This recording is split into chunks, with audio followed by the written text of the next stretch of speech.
Well, welcome to the Junto Podcast. Here with Shelby Jo, and what an honor it is to be with you. Oh my gosh, I'm so happy to be here. I know we've connected. I'm thinking about that one time. Do you remember we did that celebrity thing? Yes. Where was that? Colton's? Or I somewhere? see you around. You're moving and grooving. Yeah, just like you. And we wanted to kind of do a community spotlight on some of the awesome things happening in our community, but also with some of our own people here at Victory Church. We got some real, what I'll call movers and shakers, community influencers, people who, understand the idea of stewardship and, who kind of lead from a perspective of faith. So let's hop right in. Yeah. You got it going on. Seriously. No, I mean, I got a lot going on. I don't know about got it going on. You do. You got a lot going on. And how in the world? I mean, you're the new, assistant vice president? Yeah. Or what's your official title at Fidelity? Assistant vice president. That was a shocker this Christmas. So that was new. Goodness. So yeah. Assistant vice Fidelity's president. been good to me. I love that place. I want to get into that in just a second, but also you have taken on a new venture you're extremely creative too. We were talking about doing the podcast and this kind of stuff, but you do the same kind of stuff with graphic design. And how did that all come about? It's always been a hobby. I mean, when I was younger, I was artistic, but sports always kind of overshadowed that for me. I never really got to dive into it. But over the years, I've just done stuff for family and friends. I love making somebody's special moment or their time to shine and just enhancing that for them. Yeah. And so I don't know. It just kind of build and build and build. And then I'm like, all right, why am I not doing this? Exactly. My gosh. Yeah. And I want to unpack all that in just a second. But on top of that, you're a wife and a mom. So that's the best. That's the best one. I mean, that's why we do the other two, right? To enhance that. But let's talk a little bit let's start back with Fidelity. That's, for someone your age, that is a huge title. And, I think it's a big deal in Crittenden County. In our community, we see that you're part of pretty much every business function, openings, grand openings, and ribbon cuttings. How... you did mention sports, and I know you were big into softball in college, but how did you transition that into a professional career? How did that all happen? So, I don't think this is talked about enough, especially with people, young kids in their 20s and stuff. When I got out of college, it seems like I have it all together now, but when I was in my 20s, after softball, I didn't really know what my next big thing was, what my purpose was. Yeah. And I was really lost in that aspect of just, okay, what is my purpose? Exactly. Where am I going with this? I moved back here, and I tried a handful of different jobs. And I kind of I want to let young people know it's okay to try things. Yeah. And realize this is cool, but this isn't me. Yeah. Exactly. It's not a failure. It's just a growth. Wow. And so it's easy to look at what I'm doing now and be like, oh, that's really cool. But in my early 20s, I had no idea. Yeah. I knew I was in the business of people. I love people. Yeah. But as far as exactly what I was going to end up doing, I was searching. And I finally just ended up changing my prayer. Wow. Just, God, put me where you think I need to be. Wow. And then once I started kind of looking at it that way and praying about that, doors just kind of started opening. And it's really weird because I wasn't seeking out all of this. Right. Wow. I thought I'd end up in sales or something real, but this position is just, it felt like home to me. Wow. And so I'm just really grateful for what God would do with that. But I want to let younger people know that it's okay to not have it figured out. It's okay to try different things. Exactly. Try different jobs. If you don't like it, move on to something else. You're not failing. Exactly. So I just think that's a big thing right now. I feel like kids in college have so much pressure. You know, exactly. To just feel like as soon as they get out, they have to know exactly where they want to end up. That's huge. And that's just not true. Exactly. I mean, I didn't. Yeah. I had no idea, and I probably changed my mind 20 or 30 times. Yeah. But it is awesome to hear Yeah. your story and to say, hey, it's okay to try new things. Yeah. But, when you started at Fidelity, did you see this happening? I mean, was this just kind of one of those things where you're like, hey, let me try this and see what happens, and if it doesn't work? I realized when I got to Fidelity that so many doors were opening up, and I was like, I'm not going to let these opportunities pass me by. Wow. So I'm just going to dive in head first. I did feel kind of young, but who else was going to do it? That's the thing is, if I'm not going to do it, somebody's got to fill these spots. And Fidelity opened those doors for me, and I will forever be grateful to just the world that it opened me up to, because they let me dive into the community head first, and they ask no questions, and just as, they want me to be involved in every aspect of the community because we're grateful, Wow. For this community to let us thrive as long as we have. So I'm really grateful for them, and just the wide range of possibility that I encountered. It's funny because you said something that I actually had written down. Episode 21, by the way, we are talking about community leadership and what it means to be a leader. And you said something that was one of my exact thoughts, and that is, when you're in leadership, sometimes you don't see yourself as a leader. You may not even see yourself the way other people do, and you don't want to be called a leader. But at the same time, if you don't fill that role, if I'm not filling that role, there's got to be somebody that's going to step up and do it, and why not me? And I think leadership and understanding that principle is huge. It's not an ego thing. It's not about, it's not about wanting to be praised as a leader, but it is a realization that, okay, you remember that movie Robots? It's like an animated movie. There's a line in there, see a need, fill a need. And I always think about that. It's like, okay, you see that there is an area of opportunity and growth, and if I don't step in and do that, who is? Why not me? You know? To piggyback off that, I remember a sermon that Pastor Michael, it stuck with me so bad. It was, if don't be a consumer, be a producer. Yes. And that's the thing. How am I going to live here, raise my kids here, and just consume what everybody else is doing if I'm not producing? That's exactly right. And that just really resonated with me, and I love that. Yeah. I've remembered that since it came out of his mouth. That's true. It's funny because it's so relevant to me to have you on as a community leader. Obviously, this is a faith-driven, community-driven, unity-driven podcast, but I think there are so many principles that are applicable here, just like you're saying.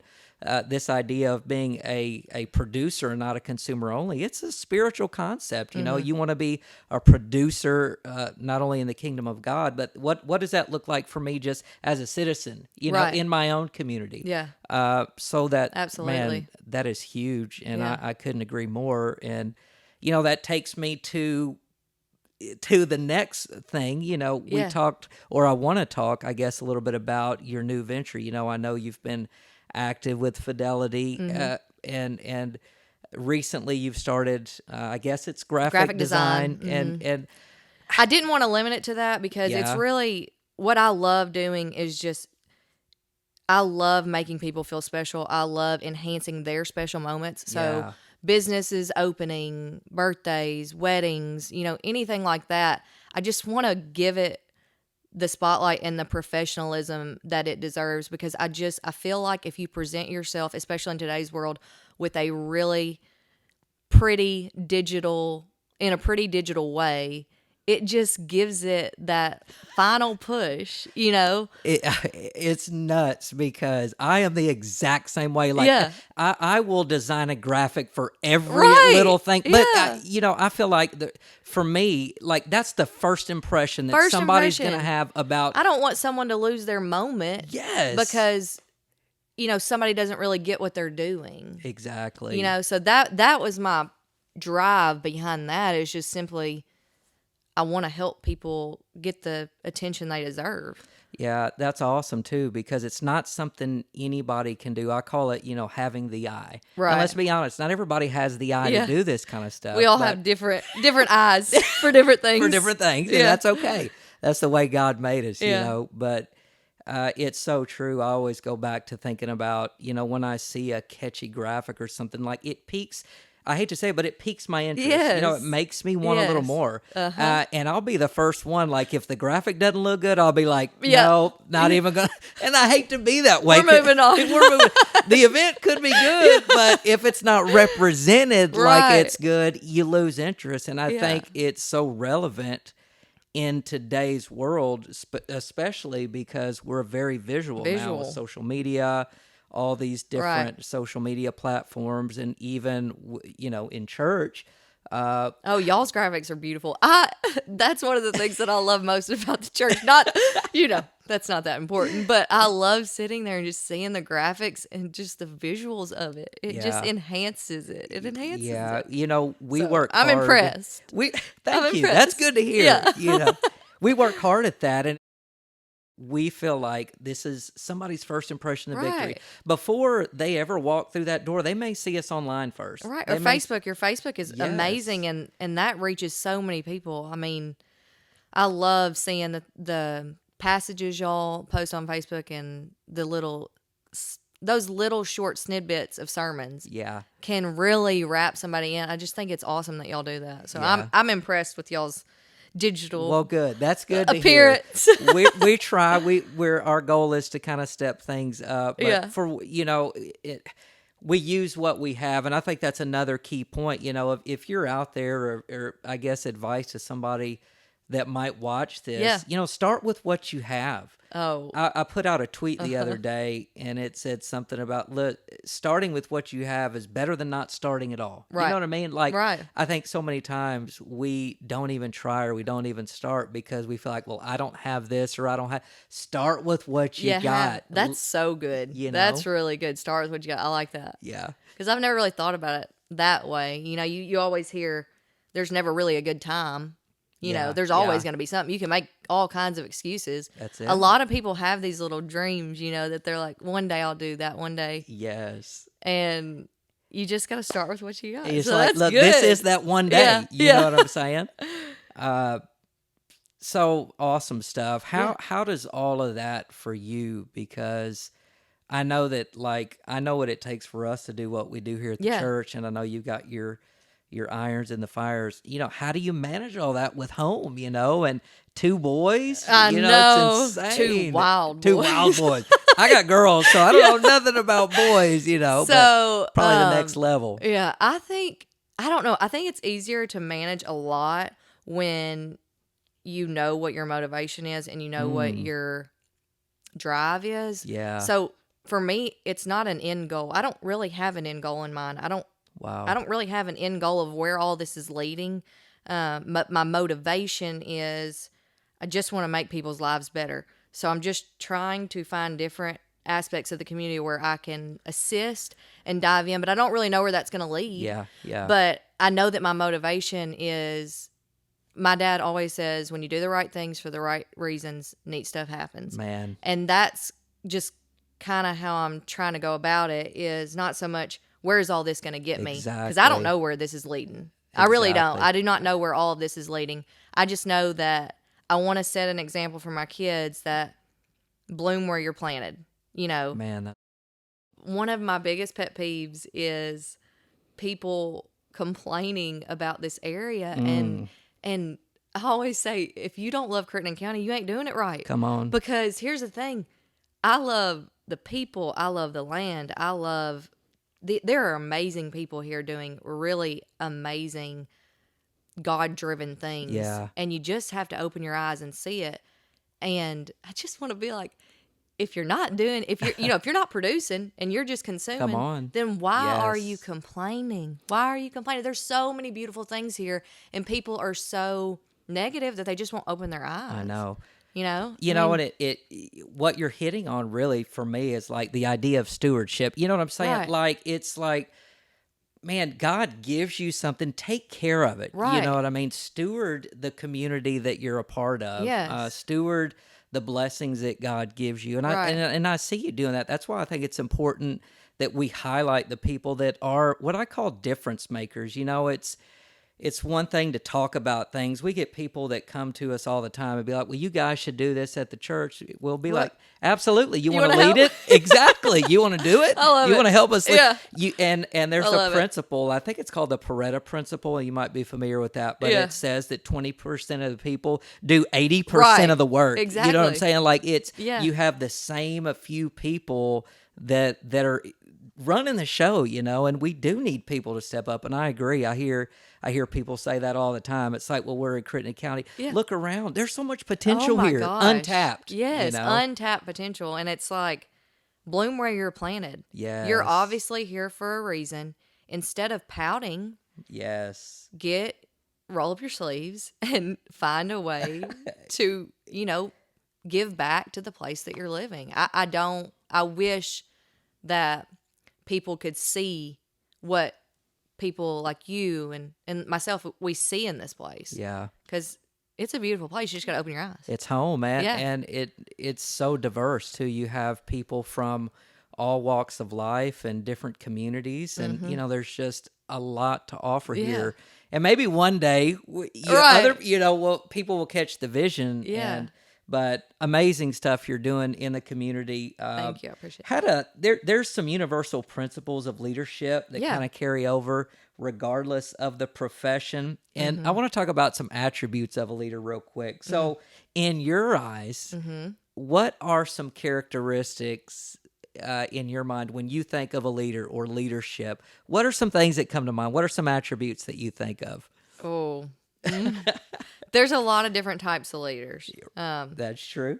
And there's a lot of good leaders, but I think truly the best leaders, in my experience, whether that be a coach or a boss, mentor, are people that truly listen to, your goals, your professional goals, your personal goals, and make it personal, because when you invest in people, people show up for you. 100%. And genuinely invest. Don't fake invest. Exactly. Be real. Be concerned. Right. And I think that's so huge, is just invest in your people. Invest in your people that you're trying to lead. Show up for them. Make dinner for them if they're having a hard time.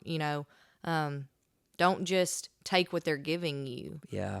Try to hear what they want to accomplish, Well, it's so crazy you say that, because authenticity is huge. And I can promise you, people will see right through it if you're not genuine. It's one thing to say you're something or to portray you're something, but if people hang around you long enough, they're gonna see if it's real or not. Yeah. So man, that's huge. Yeah. Like really investing in the people, showing up for them, man, that is awesome.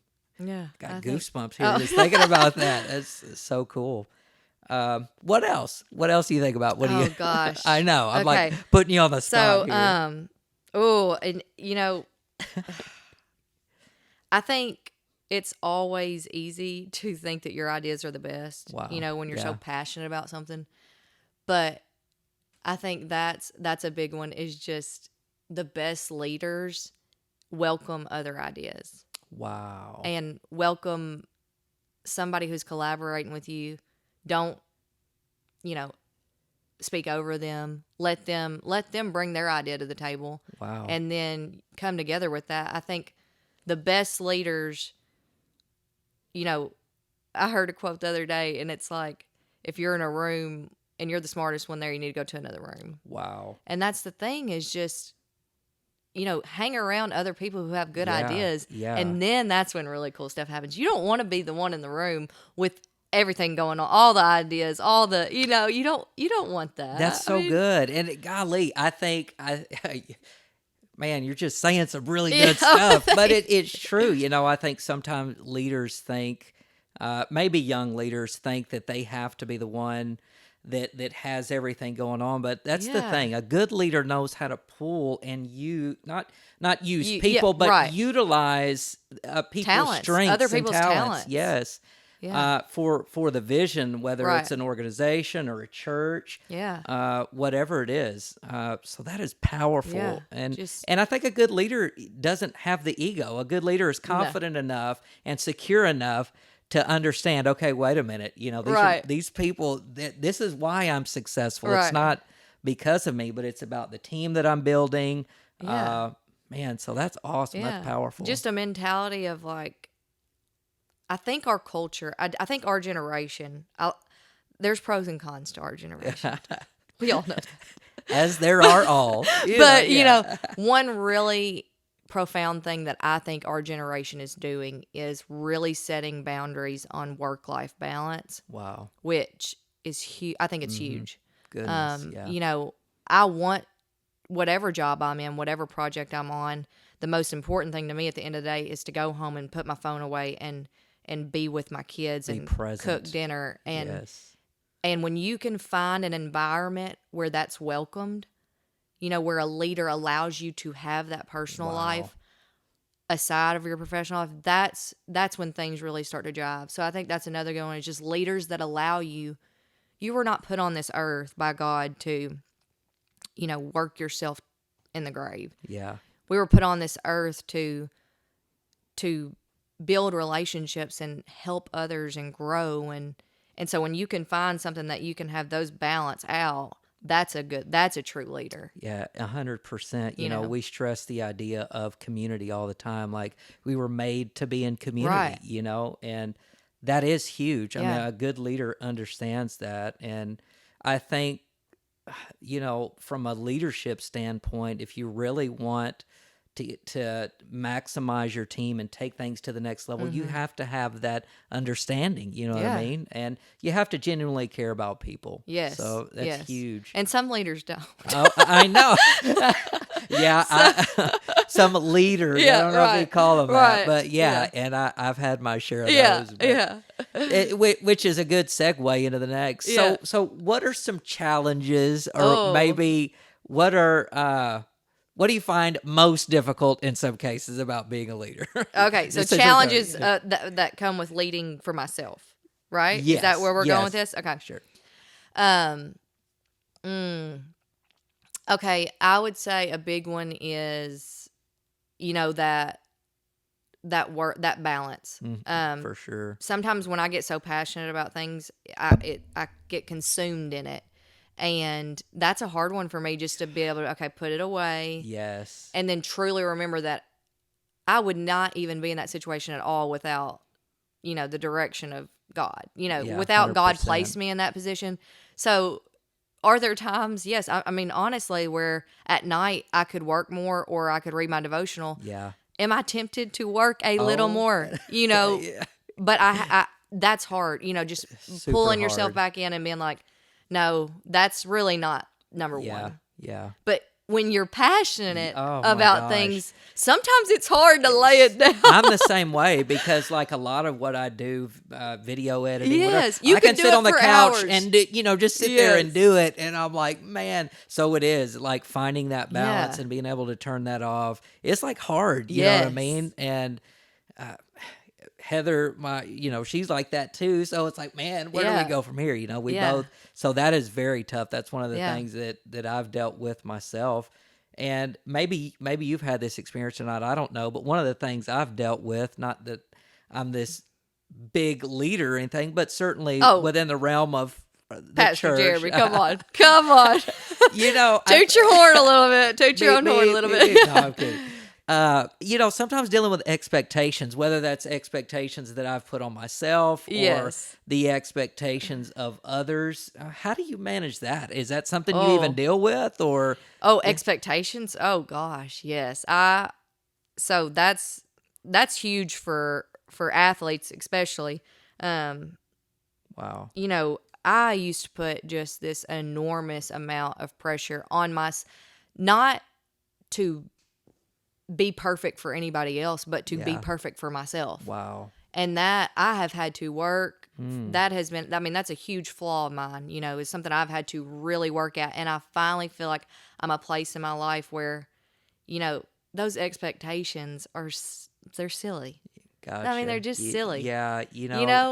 You can't reach your full potential if you're just putting so much pressure on yourself to do these things. Yeah. You know, I mean, but yes, I've struggled with that for You know, as long as I can remember. Exactly. And I think you hit something that's really powerful, and that is, that's what growth really is. Right.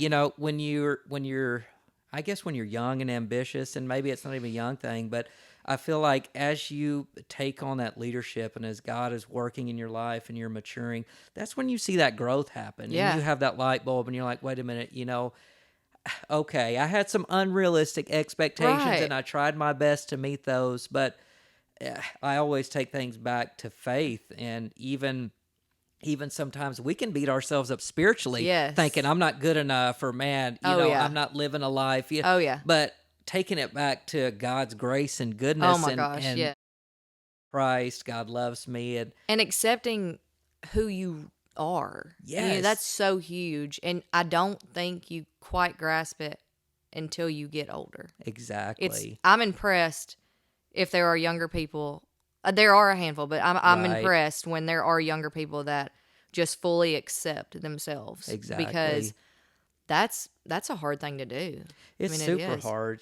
I was what I call a late bloomer. I mean, I've always had friends and Right. been fairly social and things of that nature. But in terms of like just me feeling confident in who I was and owning who you are. owning it. Now I feel like I didn't know you back then, but seeing you now, you own yourself, and that's got you, know what bro. I mean. You know what I mean? Which is awesome. That's what you want to see in your pastor. Yeah. So, And you own it. You got to, and man, thank God for that. Yeah. Because it's challenging. I think if there's anybody young that's going to watch us, man, hang in there. Hang in there. You know what I mean? You will figure out who you are. It just might take a couple years. Eventually. Yes. Don't give up. Yes. Yeah.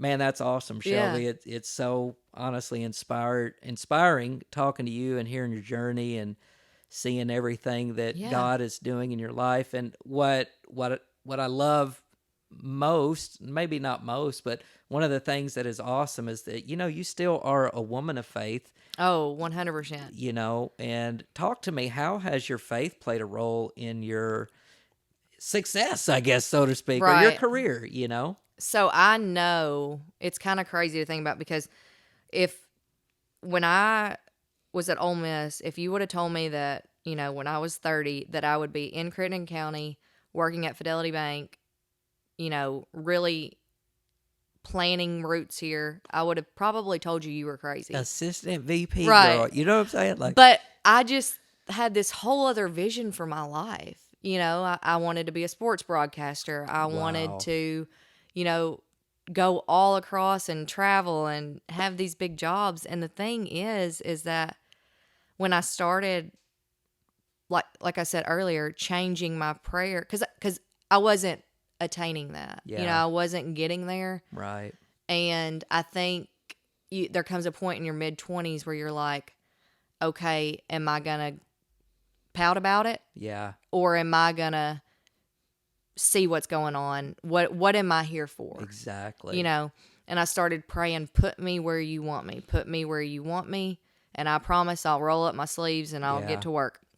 And he did. Man. And he did. And doors have just kind of opened through just one after the other. And it's really crazy to look back on, because God just put me in that position. I could have not dreamt that for myself. Yeah, exactly. And that's the crazy thing about faith, is you can have this huge ambition for your life, but at the end of the day, the peace and the happiness that you're going to feel when God puts you where he wants Boom. you, That's it.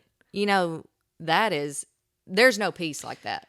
You There know, is no peace like that. There is no peace, and it's so great. And I'm thinking back, because there were seasons in my life too where, it's hard. It's hard when you have to like come to that realization that, okay, my life is not what I thought it, Right. it's not going like Right. I planned it. Yeah. But like you said, when you relinquish that and you give Yeah. it to God and you say, okay, enough of my plans, obviously they're not working out, Lord. Right. And you begin to pray those prayers and say, God, I want to do what you want me to do. Yeah. Shelby, I never wanted to be in ministry. In fact, Yeah. my dad was a pastor. I did not know that. I had That's a real awesome. ugly Yeah. experience when I was a kid with Yeah. ministry, and I was like, I'll never, but God has different plans, and Right. it's crazy. And you said something that is so true, is that when you let God place you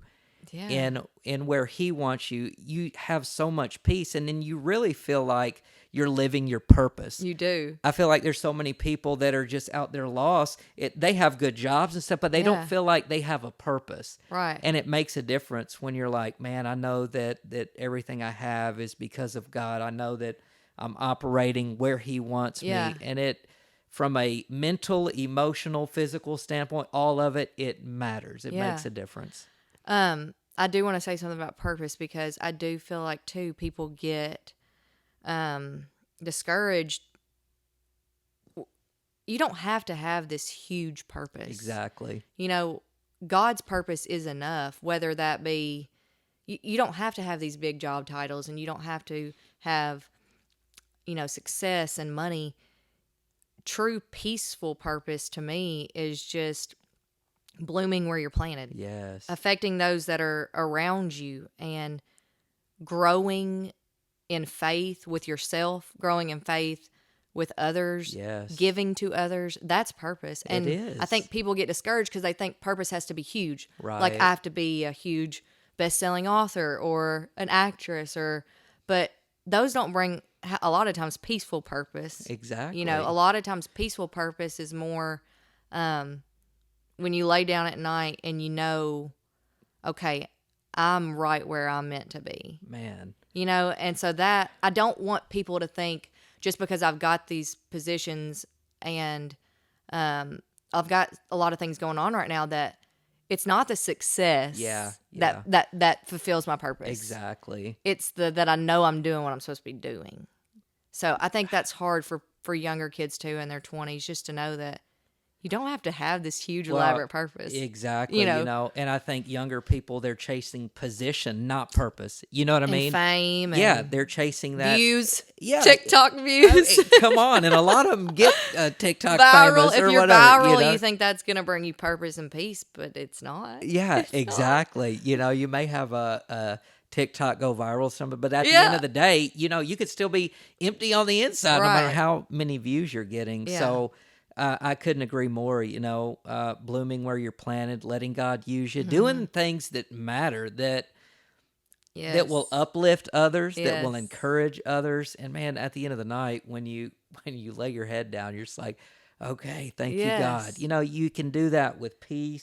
Just give us a parting word, to the next generation. I'm big into the next generation, because not only from a standpoint of faith and instilling faith into the next generation, but so many young people are lost right now. They don't have mentors. So if you could give any advice to a young person, what would that be? And it doesn't necessarily have to be on leadership, but right. What? Okay. I would just say, really, like, romanticize the life that God has given you. Wow. Look at the sunset and go home and make cookies for your neighbor, or see that someone's struggling and ask them to go to lunch and enjoy a bath. Wow. Exactly. Romanticize the life that God gave you. And when you start seeing everything as beautiful, even in a really small town, then everything truly is beautiful. Yes. When you start seeing that, like, I have a car and I can drive around in it and I can go grab food pretty much whenever I want, or have it DoorDash to my house. Come on. Romanticize the life that God gave you. Stop searching for something bigger and better, because a lot of the times where you're at right now, if you just pay attention to those little things, everything starts looking really pretty and beautiful. It's perspective, isn't it? It's how you're viewing the world. Pay attention to the sunsets here, because I guarantee you won't see them anywhere else. Exactly. And pay attention to the people here, because I have lived in other towns. I've lived in Nashville. I've lived in Oxford, 2 thriving communities. Wow. And I can tell you that you will not find people in those bigger cities and towns that you do here. You know? Man, that's awesome. And when you start paying attention to people, paying attention to your neighbors, paying attention to your church family, you learn that, you know, we're all just trying to love this life that God gave us. Come on.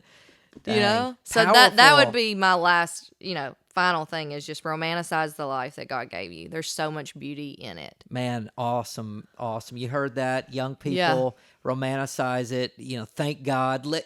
Reminds me of that song, you know, it's an old hymn, count your blessings, name them one by one. But when you begin to do that and you're like, oh my gosh, I have so much to be thankful for. And it's the truth. And Shelby, that's what makes a great leader. And I think that's why you are I appreciate that. An amazing leader, because for you, I know it, I can genuinely feel it's not about that title.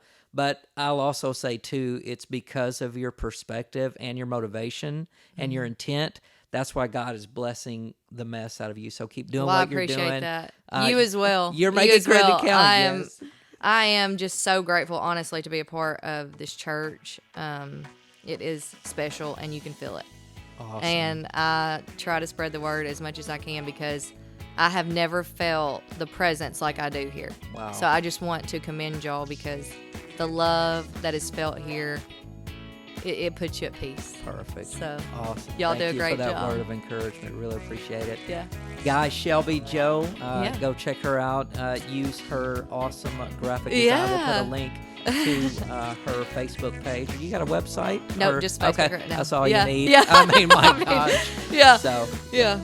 Definitely thanks for stopping by. We thanks really, so much. really appreciate it, and you are an amazing leader. Oh my gosh, I appreciate that. Thank you.